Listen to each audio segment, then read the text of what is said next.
안녕하세요. 루지입니다. 올해도 한 달 남았습니다. 12월, 굉장히 중요한 달이죠. 12월에 우리가 무엇을 해야 될까요? 내 자신을 돌아보는 것도 있지만 나의 자산을 돌아볼 시간도 가져야 되죠. 내가 한 해 얼마나 벌었고 얼마나 썼고 그리고 내가 어떤 자산을 샀고 그 자산에서 어느 정도의 돈이 나오고 있고 내 근로소득은 얼마나 올랐고 근로소득 이외에 내가 현금이 나오고 있는 시스템 그리고 파이프라인이 몇 가지 있는지, 내가 전체 벌어들인 그 소득에서 자본이 벌어들이는 소득과 내 노동력과 시간을 투입해서 벌어들인 노동소득과의 그 비율은 어느 정도 되는지를 다 평가를 해보셔야 됩니다. 그래야지 내가 내년에 어떤 자산을 사야 되고 어떤 부분에서 나의 현금 흐름을 더 늘릴 수 있을지를 고민할 수 있는 겁니다. 그런데 이런 개념을 잡지 않고 그냥 간다 하고 하면 목표 의식도 떨어지고요. 내가 잘 가고 있는지 못 가고 있는지도 평가할 수 없어요. 나의 총자산, 부채, 순자산도 모르고 내가 얼마나 벌어들이고 있는지도 모르고 내가 어떤 대출을 일으켜서 원리금 균등으로 갚아 나간다면 그 중에서 내가 내는 원금은 얼마고 이자는 얼마인지, 그래서 그 이자가 내 소득에서 얼마나 차지하고 원금은 내 소득에서 얼마나 차지하는지, 그런 것도 다 분석을 해놔야지만 재테크를 제대로 할 수 있다는 겁니다. 그냥 중구난방 막 저질러 놓고 막 어디서 뭐가 어떻게 터지는지 모르고 그냥 살아가면 뭐가 어떻게 어디서 터질지 모르는 이 시장에서 그냥 여기저기 얻어 터질 수밖에 없는 겁니다. 하단에 링크 하나 걸어 둘게요. 뭐 양식이 뭐 따로 있는 건 아닙니다. 그냥 구별만 해 놓은 거고요. 뭐 수식 걸린 것도 하나도 없습니다. 그냥 딱 보시고 자기 수준에 맞게 고쳐 나가시면 돼요. 그러니까 시트 1을 보시면 대차 대조표입니다. 대차 대조표는 뭐냐면 내 총자산이 어떤 항목에 분포하고 있고, 그리고 부채는 어떠한 항목에 있는지, 그래서 내 순자산이 얼마인지를 평가할 수 있는 거고요. 이 총자산에는 현금 흐름은 다 제외하고 가는 거죠.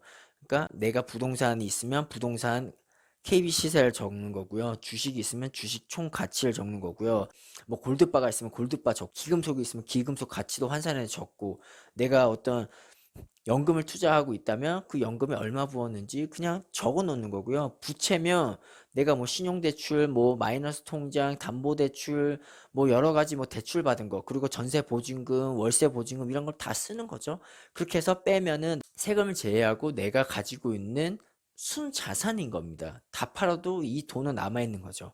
근데 이 수준을 알아야지 내가 지금 그 순자산 레벨에서 내가 어느 정도 순자산 구간에 속해 있고 이 경우 내가 어떻게 해야지 다음 2배 레벨로 올라갈 수 있는지를 고민할 수 있는 겁니다. 그래서 우선 대차 대조표를 다 분석하시고, 시트2는 이제 총자산, 부채, 순자산을 매월 평가하잖아요. 그럼 매월 월말에 그 값이 자동으로 시트2의 맨 상단에 들어와요. 그럼 그거를 값복사해가지고 두 번째, 세 번째, 네 번째 행에다가 계속 월별로 추가하는 거예요. 그러면 내가 1년 동안 총자산, 부채, 순자산이 어떻게 움직이고 있는지 보이는 거죠. 월 초에 총자산 대비 부채 비율이 뭐 50%였는데 연말이 돼서 내 원금을 갚아가는 와중에 부동산 가격이 오르거나 주식 가격이 오르거나 이렇게 해서 순자산이 늘었다. 그럼 부채 비율이 쭉 낮아지고 순자산이 올라가는 굉장히 아름다운 그래프가 나올 겁니다.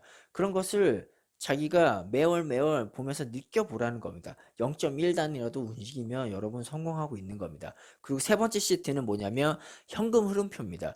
여러분도 하나의 기업이죠. 주식회사, 뭐 루지, 뭐 주식회사, 여러분. 나 자신을 기업이라 여기고, 아까 뭐 총자산, 순자산, 부채도 평가했듯이 내가 얼마를 벌어들이고 내가 얼마를 쓰고 있어서 내가 한 달에 얼마를 버는지 그 영업이익을 적는 겁니다. 위에 상단부터 소득을 적는 거죠. 근로소득, 컨텐츠 소득, 뭐 배당소득, 임대소득, 사업소득 나누는 거예요. 그리고 적어보는 거예요. 매월. 그러다 보면 지금 5가지 소득 중에 내가 채우지 못한 소득들이 있잖아요. 그러면은 이 소득을 나중에 계속 평가했을 때 어느 쪽에 치우치고 있다 그러면 내가 다른 쪽으로 한번 이번 연도 아니면 이번 분기 아니면 이번 달에는 이 소득을 키우기 위해서 내가 무엇을 하면 되는지에 대해서 고민을 하면서 하나씩 채울 수 있는 거예요. 그게 단돈 10,000원이라도 상관없습니다. 당장 블로그를 개설하거나 유튜브를 개설하거나 인스타를 하시거나, 여러분이 가진 게 많다 그러면 남들 앞에서 강의를 할 수도 있는 거고요. 그런 식으로 그렇게 내가 부족한 소득을 채워갈 수 있는 그런 욕구층을 그냥 만들어 놓는 겁니다. 언젠가는 하겠다. 라는 생각을 하면 언젠가는 꼭 채워지게 되어 있습니다. 그러면서 이제 매월 지나갈수록 내가 이 전체 소득 중에서 근로소득이 몇 프로고 배당소득이 몇 프로고 임대소득이 몇 프로고 컨텐츠 소득이 몇 프로고 사업소득이 몇 프로인지 딱딱 계산해서 그냥 선형적으로 움직이는 근로소득, 그리고 나머지는 비선형적으로 움직이는 소득이죠. 그래서 이 비율도 구해보시고 이 전체 소득 중에 나의 시간과 노동력이 투입되지 않아도 되는 소득이 몇 프로인지를 계산해서 이 소득이 근로소득을 역전하는 순간까지 그냥 꾸준히 하는 겁니다. 1%라도 움직이면 여러분 성공한 거라고 제가 얘기했죠.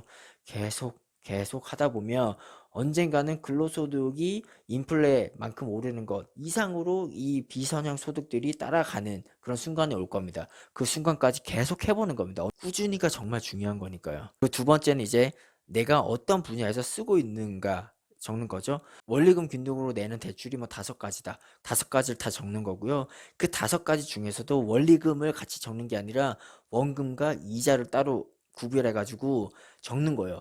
그러면은 여러분들이 이 순자산이 느는 게 보이기 때문에 여러분이 이제 심리적으로 더 열심히 일을 하거나 더 아껴서 쓰는 그런 뷰도 가져갈 수 있어요. 내가 지금 당장 소득, 소비해서 내가 순영업이 내가 한 달에 진짜 버는 금액이 나왔을 때 이 중에서 맨 밑에 있는 금액이 적게 남았을지라도 이 원금은 어떻게 보면 내가 갚은 금액이잖아요. 그냥 적금을 든 거잖아요.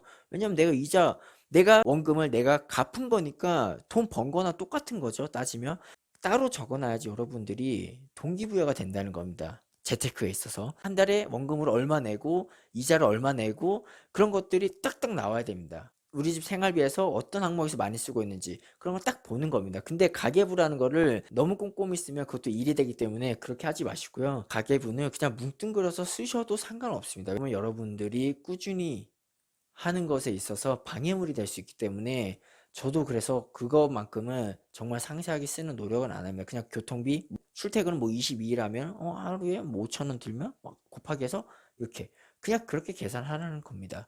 그렇게 계산해도 충분하다는 겁니다. 그러니까 오늘부터 꼭 아까 얘기한 대차 대조표, 그리고 나의 이 자산이 어떻게 흘러가고 있는지 그래프를 한번 쭉 보시고 나의 현금 흐름이 어떻게 흘러가고 있는지를 한번 보는 그런 시간을 꼭 이번 연도 가기 전에 12월에 해보셨으면 하는 바람에서 이 영상을 준비했습니다. 어떤 투자자를 만날 때 이 질문을 먼저 하는 편이거든요. 총자산, 부채, 순자산이 얼마냐고 물어봅니다. 그리고 얼마를 벌고 대충 얼마나 써서 한 달에 얼마 정도 버시는지 그 소득 중에서 원금을 얼마나 내고 이자를 얼마 내고 임대소득이 어느 정도 되고 다 그런 걸 물어보는 편이거든요. 그러다 보면 자연스럽게 대화의 물꼬가 터져요. 이분이 이쪽 소득으로 엄청 많이 벌고 있네? 그럼 물어볼 수도 있는 거고요. 제가 어느 분야에서 많이 벌고 있으면 그 사람도 저한테 물어볼 수도 있는 거고요. 그런 게 발전적인 대화를 트는 그런 계기가 되는 거지. 만나서 쓰잘데기 없는 얘기하는 사람들 굉장히 많잖아요. 할 얘기가 없으니까요.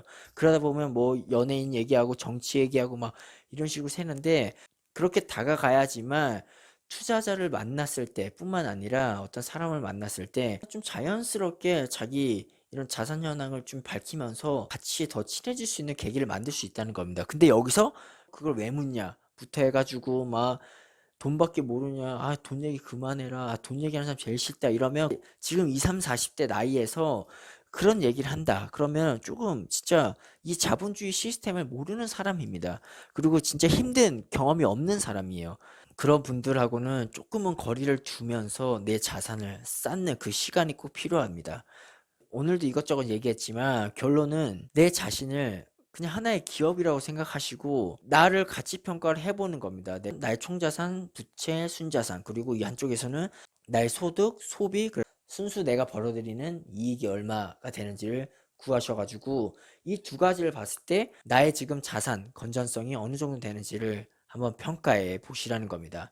그게 없으면 내가 앞으로 어떤 투자를 할 때 이걸 해야 되는지 말아야 되는지도 검토 안 하고 그냥 싸다고 막 달려들어 가지고 돈 묶이고 리스크가 터져 가지고 팔지 않아도 되는 자산을 팔아야 되는 순간이 올 수도 있는 거고요.